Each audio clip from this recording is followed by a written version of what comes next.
Até aos mais pequeninos é sempre já sei, se não fosse o 25 de Abril, a Laura não existia, que é a minha filha.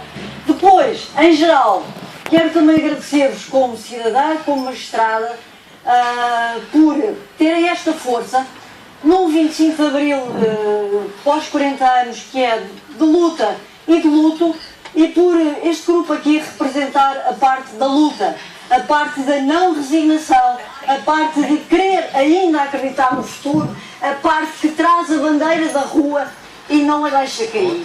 Obrigada por isso, é muito importante, porque dos 3 Ds do 25 de Abril, o descolonizar, democratizar e desenvolver, o descolonizar cumpriu-se, mas o democratizar e o desenvolver não se cumpriu precisamente, ou é uma opinião que não se cumpriu de forma satisfatória, precisamente porque muitos daqueles que fizeram o 25 de Abril na rua, que acreditaram na verdadeira democracia, a democracia com justiça fiscal, com a igualdade perante a lei, com o reconhecimento do mérito, com transparência dos partidos, com gestão honesta dos dinheiros públicos, esses que acreditaram nisso e que vieram para a rua comemorar e que mudaram, de facto, transformaram o golpe militar também numa revolução única e inédita no mundo, intrigante para todos os historiadores. E muitos desses desistiram por desorientação, por más práticas políticas, por má governação, por desperdício de todos os valores da democracia. E, portanto, é importante que haja sementes como estas que esta casa cultiva. Mais importante ainda nos 40 anos de luto e de luta. Porque aos 3 dias do 25 de Abril, eu penso que vivemos uma época de desemprego, desespero e devastação. A que é que isso é devido? O desenvolvimento não se realizou com os valores de Abril, foi um desenvolvimento capturado por esbanjamento dos dinheiros públicos, por promiscuidades entre determinados setores da economia e da banca e o Estado, o governo, ou os sucessivos governos, falta de transparência, desperdício, a criação de uma espécie de plano inclinado que nos conduziu a práticas vulneráveis que se transformaram em corrupção em muitos setores. O próprio desenvolvimento representado pelos fundos transferidos pela União Europeia para Portugal traduziu-se num fracasso de capturação por esses fundos e num fracasso da própria punição da justiça em relação ao desvio na utilização dos fundos para o desenvolvimento e para a formação da economia. O que faria uma democracia verdadeira, a justiça, o desenvolvimento económico, a concorrência, a liberdade de mercado, a justiça fiscal. Estamos, para ser otimista e utilizar eufemismos, para utilizar eufemismos, digo eu, estaremos a meio do caminho, mas se calhar temos que começar tudo de novo, porque esses valores também não se realizaram num país em que, neste momento, não há justiça fiscal. Vivemos num Estado, não temos menos Estado, temos um Estado mais pequeno e quase totalitário, um Estado que quase não reconhece a propriedade privada, um Estado que não gera justiça fiscal. Vivemos uma espécie de PREC do avesso, um PREC do avesso, ou seja, uma espécie de marxismo de direita, que retira às pessoas a liberdade na sua expressão mais completa, que é a liberdade de ser proprietário, a liberdade de ter mérito, a liberdade de ser feliz, a liberdade de viver com dignidade, o respeito pela dignidade da pessoa humana.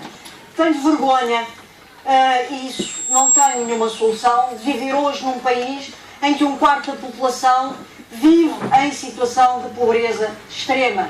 Tenho vergonha de um país em que as crianças passam fome. em que os idosos são vulneráveis e passam fome, em que os idosos no interior não têm onde se tratar. No interior, em Trás-os-Montes, se alguém tem um AVC numa aldeia, não tem, fica numa maca durante semanas no corredor do hospital em Vila Real, por exemplo. Este não é o país com que nós sonhávamos. Houve, de facto, uma revolução. Foi uma revolução que comoveu o mundo, foi uma revolução de sonho, uma revolução pacífica, que ainda hoje não é intriga filósofos, historiadores, pensadores, porque e que transformou, de facto, a conjuntura política na Europa à época, acabando com a ditadura mais antiga na Europa. Mas se falando, ainda agora estávamos a falar aqui com o Dr. Colasso sobre esse tema, falando, por exemplo, sobre, como eu falei do breque do avesso do 2014, ou 2011 a 2014, vivemos uma espécie de breque do avesso, em que se rebobina a história ao contrário. Mas se pensarmos no 25 de Abril e naquilo que alguns chamam de golpe militar, isso é a minha opinião, o meu balanço é positivo, porque apesar de terem existido excessos e algum radicalismo, o que fica para a história é uma mudança pacífica e eu acho que há aqui um traço marcante no 25 de Abril, que é a entrega pacífica, espontânea e genuína do poder pelos militares aos civis. Ou seja, o Conselho da Revolução foi substituído pacificamente pelo Tribunal Constitucional. E isso não aconteceu praticamente, não aconteceu em nenhum país do mundo. Houve 4 mortos na Rua António Maria Cardoso por causa da ocupação da Pira, o estertor de um regime já podre e no final já da sua vida, mas não houve mais violência. Houve de facto radicalismos pontuais, eu própria participei de alguns, não posso atirar pedras, eu própria os reconheço e tenho que ter sentido de autocrítica, mas o que é certo é que, passados estes anos todos, o que fica, o traço que fica, é a generosidade e até alguma ingenuidade do poder militar com a entrega ao poder civil. E o poder civil desenvolveu-se livremente e construiu aquilo que foi capaz de construir e aquilo que foi capaz de mostrar. Hoje, eu penso que temos que continuar a luta, há que resistir. A resignação é o pior de tudo. Devo dizer que a minha geração não tem razões para se sentir realizada com o que fez. Eu, pessoalmente, não sinto esse valor de realização. Um dos fatores que contrariou e impediu o desenvolvimento e a própria democracia em termos de aquilo que é o tratamento igual perante a lei foi os elementos ou os fatores de corrupção ao nível tanto do poder central como do poder local, como da administração pública.